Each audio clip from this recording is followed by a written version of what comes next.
तर सगळ्यात आधी इथे आपण साईड पार्ट घेऊयात. तर आपला बिना अस्तरचा ब्लाऊज आहे, म्हणून इथे आपल्याला बाहेरील बाजूला असं मार्क करून घ्यायचं आहे. त्यानंतर असे समोरासमोरील आपल्याला दोन्ही पार्ट ओपन करून घ्यायचे आहेत.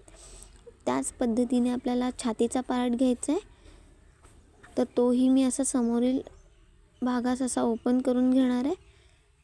आणि ह्याच्या आपल्याला वरच्या बाजू आहेत त्या आपल्याला वरच्या साईडला ठेवून घ्यायच्या आहेत आणि आतली बाजू ही खालच्या साईडला जाणार आहे. ठीक आहे. तर त्यानंतर आता आपण इथे शिलाई करून घेऊयात. तर शिलाई करत असताना नेहमी आपल्याला खालच्या साईडने घ्यायचं आहे. तर दोन्ही पार्ट हे एकमेकावर मी व्यवस्थित ठेवून घेतले आणि आता इथे आपण एकदा इतपत शिलाई देत शिलाई करून घेणार आहोत. तर नेहमी खालच्या साईडने जोडायला घ्यायचं, कारण जर वरच्या साईडला आपल्याला कमी जास्त झालं तर ते आपण ॲडजस्ट करू शकतो, परंतु जर खालच्या साईडला जर ते कमी जास्ती झालं तर मग आपला ब्लाऊज फेल जाईल, कारण खालच्या साईडला आपल्याला काहीच करता येणार नाही, उंचीमध्ये सुद्धा फरक पडेल. म्हणून नेहमी जोडत असताना खालच्या साईडने जोडायला सुरुवात करायची आणि त्याच्यामुळे आपल्या कटोरीचा जो पफ असतो तो सुद्धा परफेक्ट येतो. तर ही गोष्ट नेहमी लक्षात घ्यायची. तर ह्याच पद्धतीने मी दोन्ही पार्ट आपले अटॅच करून घेणार आहे. आणि दुसरी एक महत्त्वाची गोष्ट म्हणजे तुम्ही जेव्हा केव्हा स्टिचिंग करत असाल तेव्हा दोन्ही पार्ट हे आपल्याला त्याच्या मागोमाग लगेचच स्टिच करून घ्यायचे, म्हणजे आपलं काम लवकर होऊन जातं. आता आपण आय हुकची पट्टी लावून घेऊयात. तर नेहमी लक्षात घ्या, जेव्हा आपण हुकची पट्टी लावणार ती आपल्या उजव्या साईडला येणार, जी की आपल्याला वरच्या साईडला लावून आतल्या साईडला पलटवायची असते. आणि आयची पट्टी ही आपल्याला आतल्या साईडला शिलाई करून वरच्या साईडला पलटवायची असते. ह्या गोष्टी नेहमी लक्षात घ्या, नाहीतर इथेच आपली बऱ्याच वेळा चूक होते. त्यानंतर मी इथे दाब टीप देऊन घेते. तर मी दोन्ही पट्ट्या एकाच वेळी जोडते आहे. असं केल्याने आपला बराच वेळ वाचतो आणि काम खूप फास्ट होतं. तर ही पद्धत नक्की फॉलो करा. एकाच्या एक मागे दोन्ही पार्ट आपल्याला शिवून घ्यायचे आहेत. ठीक आहे. तर मी आता दोन्ही पट्ट्यांना दाब टीप देऊन घेतली आहे. तर आपली जी हुकची पट्टी आहे ती आपण आतल्या साईडला फोल्ड करतो आहे आणि अशी शिलाई देऊन घेणार आहोत. लक्षात घ्या, हुकची पट्टी ही नेहमी आपल्याला उजव्या साईडला लावून आतल्या साईडला फोल्ड करायची असते. तर इथे मी बाजूने एक शिलाई देऊन घेणार आहे. त्यानंतर आयची पट्टी ही आपल्याला बाहेरच्या साईडला शिलाई करून घ्यायची आहे अशा पद्धतीने. तर त्यावर सुद्धा मी एक टीप देऊन घेणार आहे.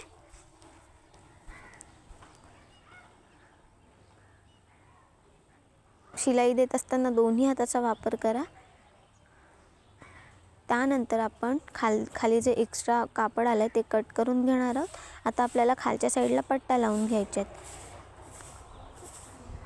ओके. रुंदी मी 2 इंच घेतली आहे. त्याची लांबी तुम्ही जेवढं तुमचं कापड असेल त्याच्या मापात घ्या.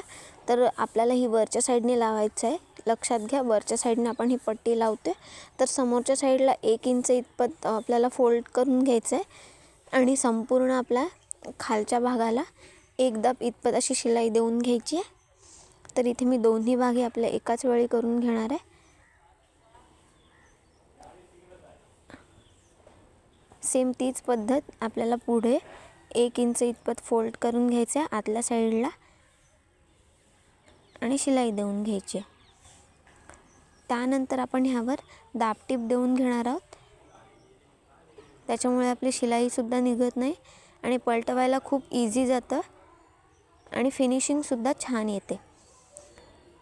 त्यानंतर आपण अशा पद्धतीने फोल्ड करून आतल्या साईडला टीप देऊन घेणार आहोत.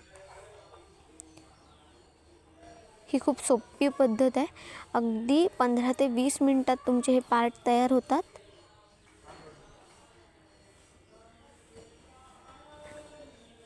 तर इथे मी दोन्ही पट्ट्या जोडून घेतलेल्या आहेत. तर फिनिशिंगसुद्धा खूप छान आलेली आहे आणि परफेक्ट आपल्या पट्ट्या जोडून झालेल्या आहेत. त्यानंतर आपण गळ्याच्या बाजूने एक्स्ट्रा कापड आले ते कापून घेणार आहोत.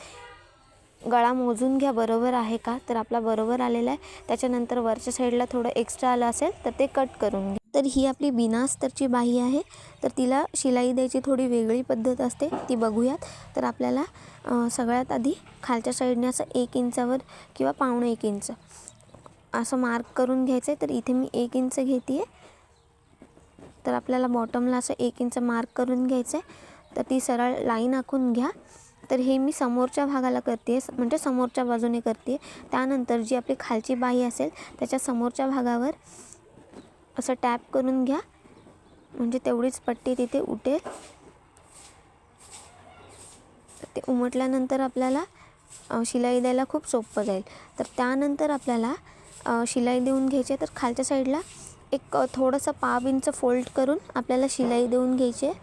फक्त पाव इंच फोल्ड करायचं आहे. तर अशा पद्धतीने मी दोन्ही बायांना पाव इंच शिलाई देऊन घेते आहे आतल्या साईडला. ठीक आहे.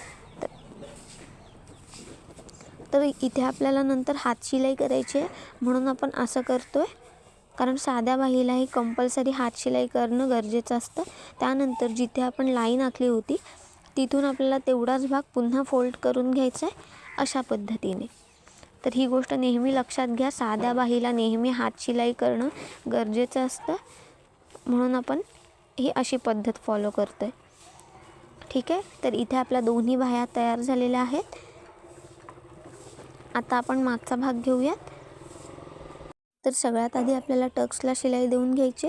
तर इथे मी 4.5 इंच घेणार आहे आणि आपल्याला दोन्ही साईडला हे 1 इंच घ्यायचं आहे, म्हणजेच अर्धा इंच घ्यायचं आहे. तर दोन्ही साईडचे टक्स मी एकाच वेळी शिलाई करून घेणार आहे. वरच्या साईडला आपल्याला 4.5 इंच घ्यायचं आहे आणि पहिले खडूने मार्क करून घ्या. त्यानंतर आपल्याला ह्यावर शिलाई देऊन घ्यायची. टक्सला शिलाई देत असताना ही लहान शिलाई घ्या, म्हणजेच 4 नंबरची वगैरे घ्या, म्हणजे ते उसवत नाहीत. तर इथे मी दोन्ही टक्सला शिलाई देऊन घेते अशा पद्धतीने. त्यानंतर आपल्याला कमरेला पट्टी जोडून घ्यायची. तर इथे मी ही 1.25 इंचाची पट्टी घेतली आहे. तर सगळ्यात आधी ती आपल्याला बाहेरच्या बाजूने जोडून घ्यायची आहे. आणि दुसरी एक गोष्ट म्हणजे कमरेला सुद्धा आपल्याला हात शिलाई करणं गरजेचं असतं. तर साध्या ब्लाऊजमध्ये आपल्याला बाहीला आणि कमरेला हात शिलाई करणं हे खूप महत्त्वाचं असतं, तरच आपला ब्लाऊज खूप छान दिसतो. तर त्यानंतर इथे मी दाब टीप देऊन घेते, म्हणजे पलटवायला खूप सोपं जाईल. त्यानंतर मी अर्धा इंच कापड हे आतल्या साईडला घेतलं आहे आणि आपल्याला बाहेरच्या बाजूने अशी शिलाई देऊन घ्यायची, म्हणजे आपलं माप हे परफेक्ट येतं. तीच शिलाई आपल्याला आतल्या बाजूने पलटून घ्यायची आणि कमरेला आणि बाहीला शिलाई देत असताना आपल्याला सगळ्यात मोठी शिलाई घ्यायची आहे, कारण ती नंतर आपल्याला काढून टाकायची असते. तर हे झाल्यानंतर आपल्याला शोल्डर जोडून घ्यायचे. तर सगळ्यात आधी आपल्याला बाहेरच्या साईडने जोडून घ्यायचं आहे. तर पाव इंच शिलाई देऊन असं आपल्याला बाहेरच्या साईडने जोडून घ्यायचं आहे. त्यानंतर आतल्या साईडने आपल्याला एकदा इतपत शिलाई देऊन घ्यायची. तर ती डबल शिलाई करून घ्या. ह्याच पद्धतीने आपल्याला दुसरा शोल्डर देखील जोडून घ्यायचा आहे. सगळ्यात आधी आपल्याला बाहेरच्या साईडने जोडून घ्यायचं आहे, म्हणजे जे आपले धागे असतात ते आतल्या साईडला जातात. त्यानंतर आपल्याला आतल्या साईडने शिलाई करून घ्यायची, म्हणजे आपली शिलाई ही आतमध्ये जाते. ठीक आहे. तर आपले दोन्ही शोल्डर जोडून घेतले. आता आपल्याला बाही जोडून घ्यायची, पण त्याआधी आपल्याला सगळ्यात महत्त्वाची गोष्ट करायची आहे, ती म्हणजे आपला फ्रंट बॅक पार्ट एकमेकावर ठेवून घ्या आणि मुंढ्यामध्ये एक्स्ट्रा कापड आलं आहे का ते चेक करा. तर ही आपली खूप महत्त्वाची गोष्ट आहे, नाहीतर मग आपल्या मुंढ्यामध्ये चुण्या येतात किंवा जर वर खाली भाग असेल तर आपली शिलाईसुद्धा तिरपी येते, सरळ शिलाई येत नाही. तर आपला किंचित एक्स्ट्रा आलं होतं कापड, तर मी दुसरी साईडसुद्धा बघून घेणार आहे. तर ही गोष्ट नक्की फॉलो करा, तुमचं ब्लाऊज फिटिंगला खूप छान बसेल.